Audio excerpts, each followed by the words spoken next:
샬롬, 비전 통독 3주차 민수기 21장에서 여호수아 24장까지 신명기 여호수아서의 개관입니다.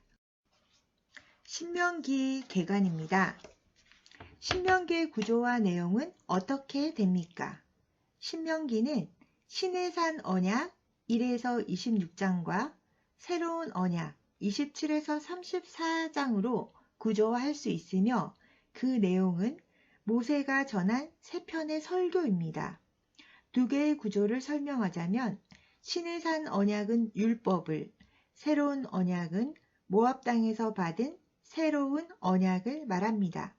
신명기는 매우 중요한 책입니다. 신명기의 내용은 레위기를 반복한 것입니다. 레위기에서 율법을 설명하고 민수기에서 불순종의 사례가 나오면서 신명기가 등장합니다. 그리고 신명기 기준의 실제 사례로 여호수아서가 등장합니다. 여호수아서는 가나안 땅에 진입하는 것으로서 순종의 사례를 설명하고 있습니다. 새 언약의 실체이신 예수 그리스도. 신명기에서 선포되는 새 언약의 의미는 무엇입니까? 신명기는 세 가지를 설명합니다. 1에서 4장은 과거의 역사를 기억하라는 것이고 5에서 26장은 현재의 율법에 순종하라는 것이며 27에서 34장은 미래의 축복을 선택하라는 것입니다. 이 세 번째가 신명기의 매우 중요한 핵심입니다.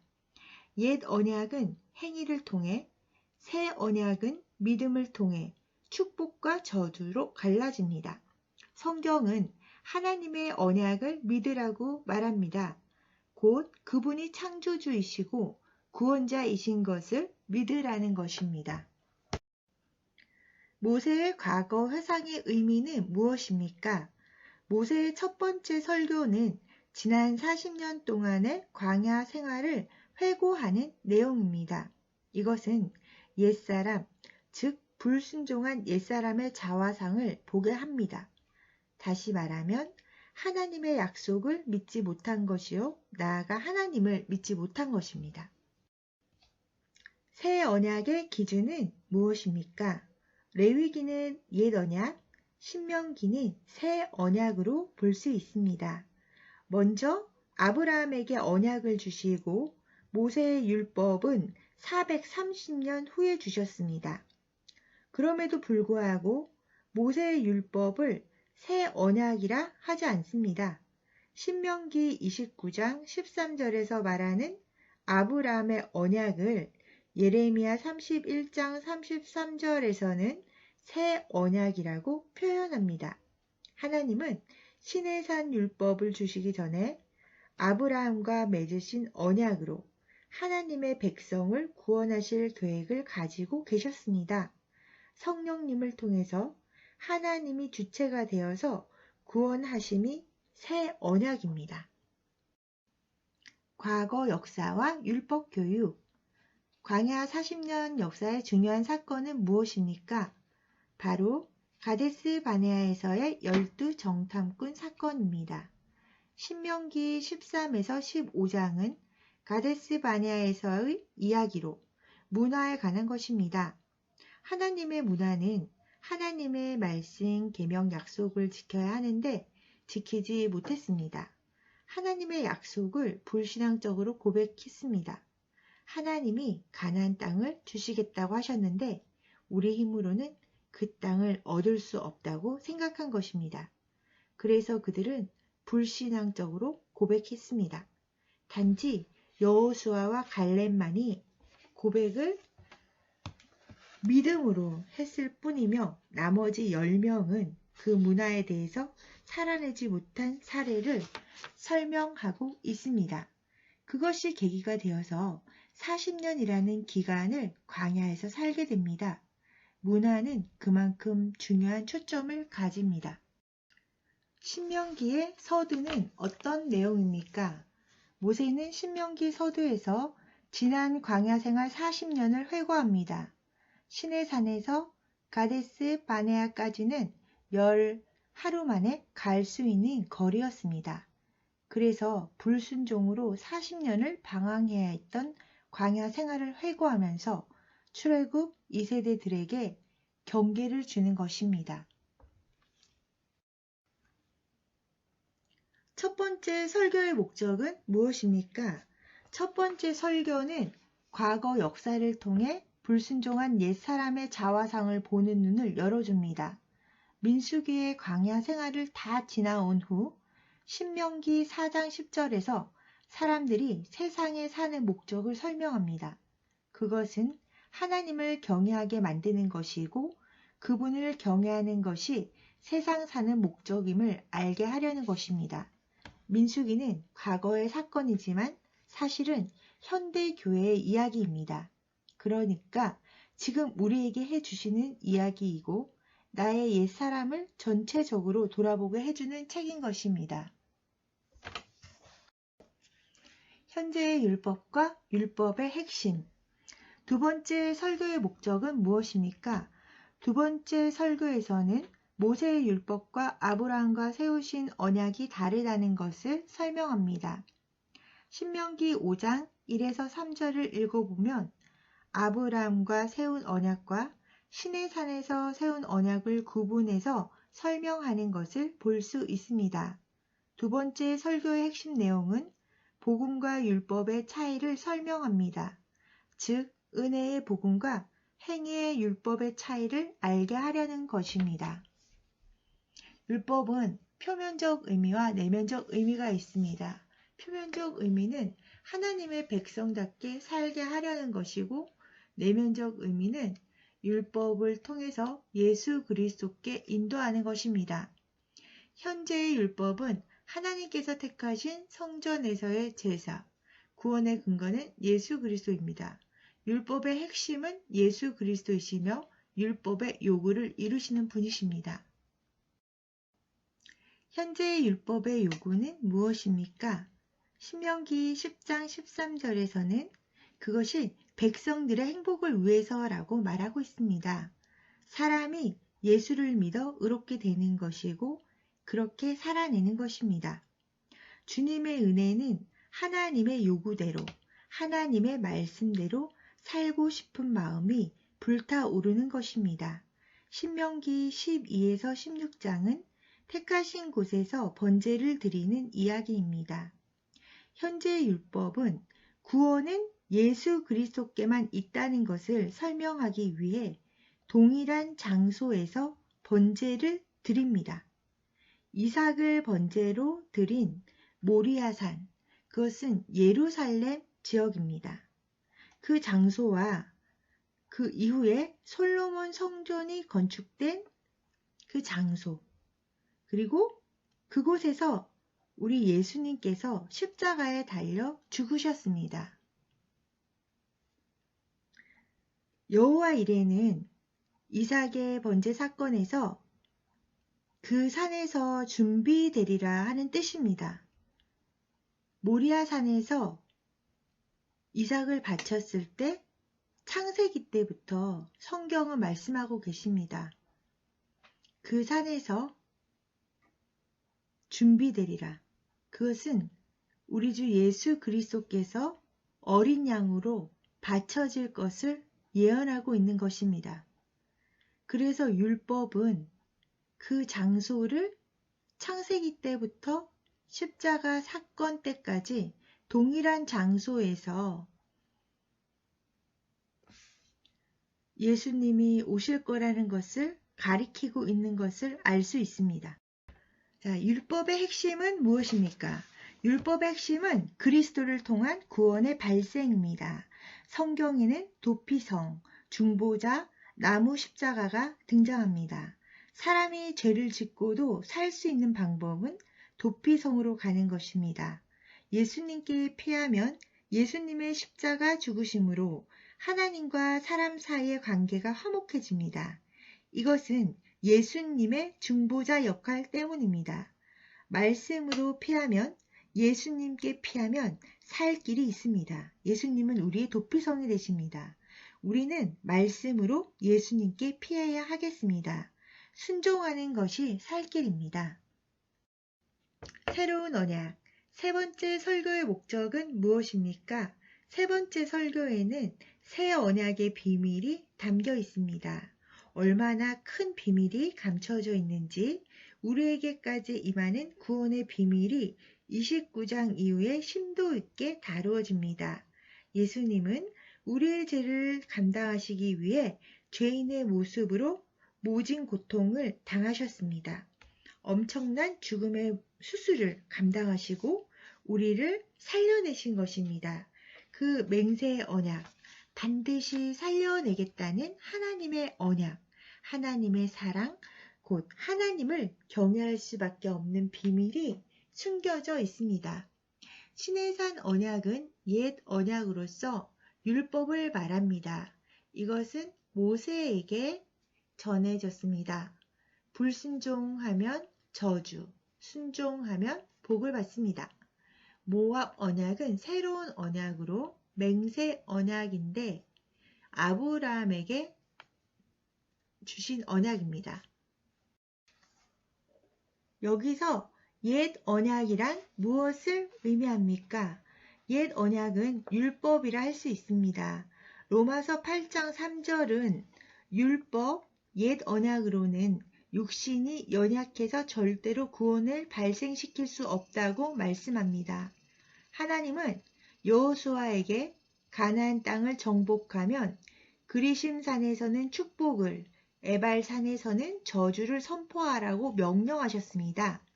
그런데 실제로 에발산에서 저주를 선포하는데 사람들이 굉장히 기뻐합니다. 그 이유는 에발산에 세워진 번제단 때문입니다. 저주가 선포된 곳이지만 번제단이 세워져서 회복할 기회를 주셨기 때문에 기뻐하는 것입니다. 새 언약의 근거는 무엇입니까? 새 언약이라는 단어는 옛 언약에 기준하는 것입니다. 상식적으로 생각하면 옛 언약보다 새 언약이 시간적으로 나중에 체결된 언약입니다. 그러나 신명기는 모세의 율법, 주전 1500년에서 1400년경을 옛 언약으로, 그리고 이미 창세기에서 아브라함과 체결한 언약, 즉 율법보다 430년 전에 체결된 언약을 새 언약으로 이야기합니다. 새 언약의 근간이 되는 말씀은 갈라디아서 3장 17절로 하나님이 이미 마음에 계획해 놓으셨다고 말씀하고 있습니다. 430년 전이 아니라 창세 전에 계획하셨던 것을 율법을 기준으로 430년 전에 말씀하신 것 뿐입니다. 연대로 계산하면 안 됩니다. 이것은 은혜로 구원하시겠다는 것입니다. 정리하자면 이미 하나님이 마음속에 갖고 계셨던 생각을 아브라함 때 이야기하신 후 중간에 율법이 추가되었습니다. 그리고 결론적으로 이 새 언약이 우리에게까지 은혜로 내려오게 되었습니다.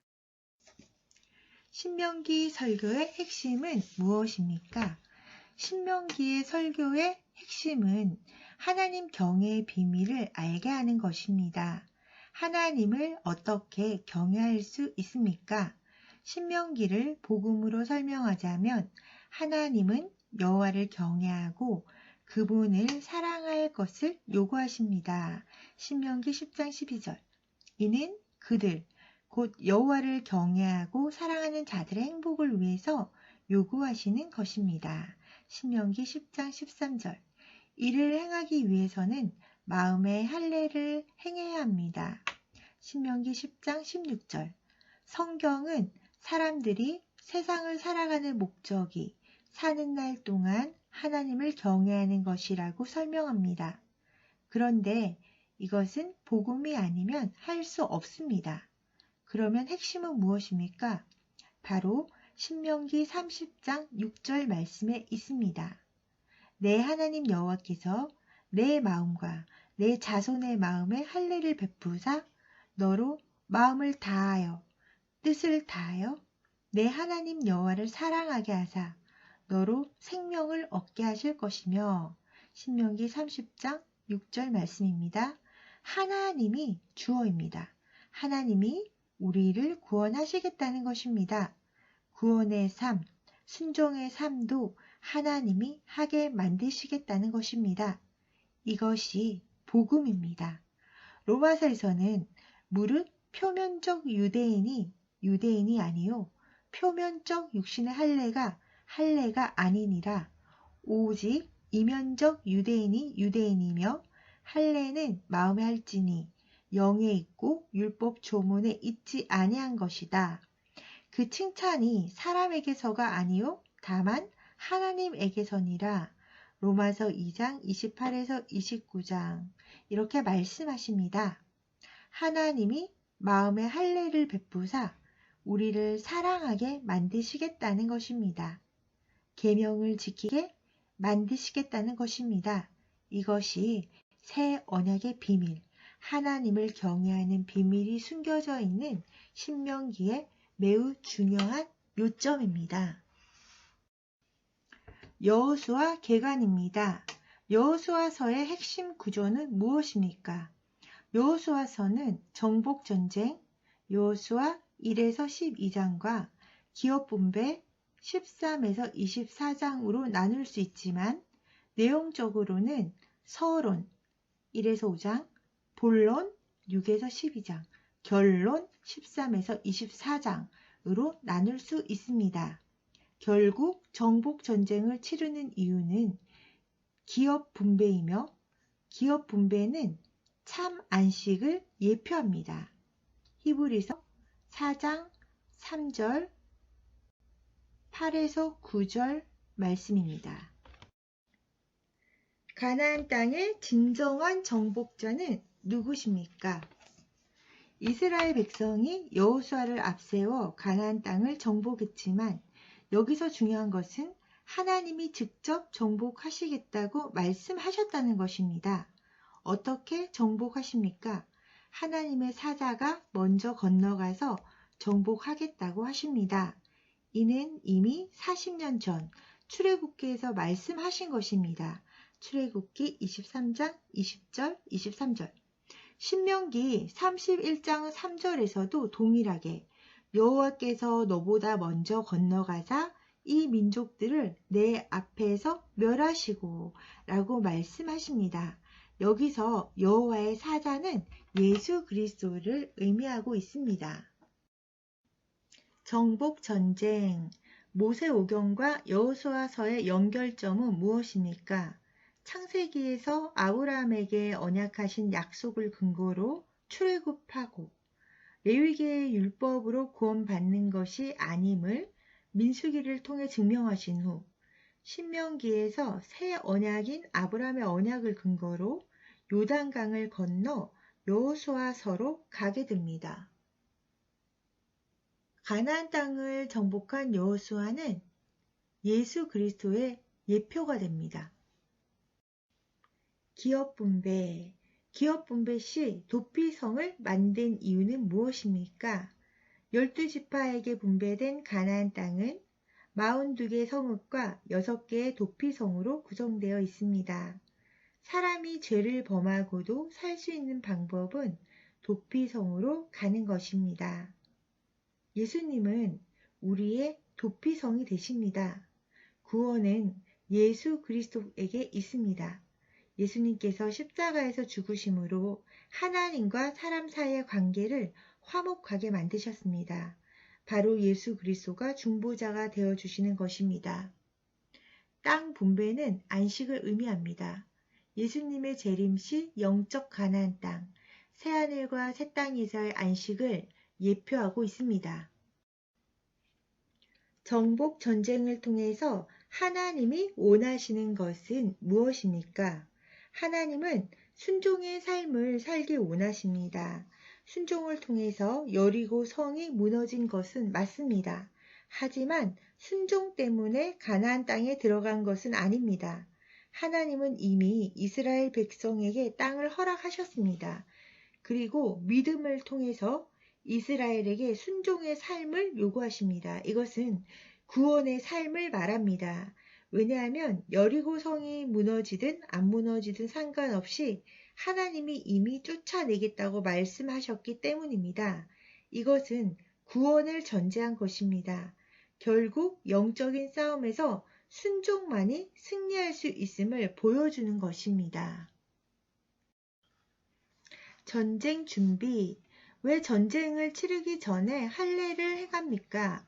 전쟁을 치르기 전에 할례를 행하고 유월절을 지키는 모든 과정은 믿음의 순종을 의미합니다. 왜입니까? 신명기 31장 3절에서 여호와가 먼저 건너가서 전쟁하시겠다고 선언하셨기 때문입니다. 순종 작전. 하나님께 순종하여 이룬 전쟁은 승리를 거두었지만 하나님께 불순종하고 탐욕으로 행한 아간으로 인해서 아이성의 전투는 실패하고 말았습니다. 하나님을 경외하고 순종하는 것이 가장 행복한 삶입니다. 여호수아서는 땅을 정복하는 이야기가 아니라 우리 옛사람의 본성을 정복하는 이야기로 해석할 수 있습니다. 정복전쟁의 궁극적인 목적은 가나안의 여리고 성과 같은 견고한 나를 내려놓고 하나님께서 나를 점령하시는 데 있습니다. 그래서 발의 신을 벗으라고 말씀하십니다. 즉, 권리를 포기하라는 것입니다. 나를 정복할 목적은 다스림과 예수 그리스도의 통치이십니다. 즉, 하나님의 통치가 나에게 임하시는 것입니다. 하나님이 우리를 구원하시고 순종을 요구하시는 것은 하나님의 통치가 임하는 나라로 우리를 세우시겠다는 것입니다. 그것을 가나안 정복 전쟁으로 보여주시는 것입니다. 기업 분배. 땅 분배는 영적으로 무엇을 의미합니까? 가나안 땅을 정복하고 하나님이 주시기로 작정하신 모든 땅의 분배가 이루어졌습니다. 즉, 전쟁도 하나님이 치르시고 땅도 하나님이 주신 것입니다. 이것을 우리의 구원으로 본다면 구원의 완성을 땅 분배로 볼 수 있습니다. 부활 후 승천하신 예수님은 우리보다 앞서 가서 처소를 예비하고 계십니다. 이는 가나안 땅이 아니라 진정한 안식을 준비하고 계심을 의미합니다. 영원한 안식이란 바로 그리스도이심을 보여줍니다. 요한계시록 21장 4절. 땅 분배. 기업 분배에서 레위 자손을 흩으신 이유는 무엇입니까? 여호수아는 가나안 땅을 완전히 정복하지는 못했지만 하나님이 허락하신 땅을 믿음으로 분배했습니다. 그러나 레위 자손에게는 땅을 분배해 주지 않고 12지파에게 분배한 42개 성읍과 6개의 도피성으로 그들을 파송했습니다. 이는 이스라엘 백성을 레위 자손을 통해 통치하시고자 하는 하나님의 택하심입니다. 참 안식. 참 안식은 어디에서 옵니까? 아브라함에게 약속하신 땅이 여호수아를 통해 정복되었고 12지파의 땅 분배가 끝났습니다. 그리고 안식이 선포되었습니다. 여호수아 21장 44절, 23장 1절. 그러나 사사기를 보면 진정한 안식을 누리지 못했음을 알 수 있습니다. 여호수아서에서 보여주는 안식은 참 안식을 예표하는 것이기 때문입니다. 참 안식은 그리스도 안에서 성취됩니다. 마태복음 11장 28절.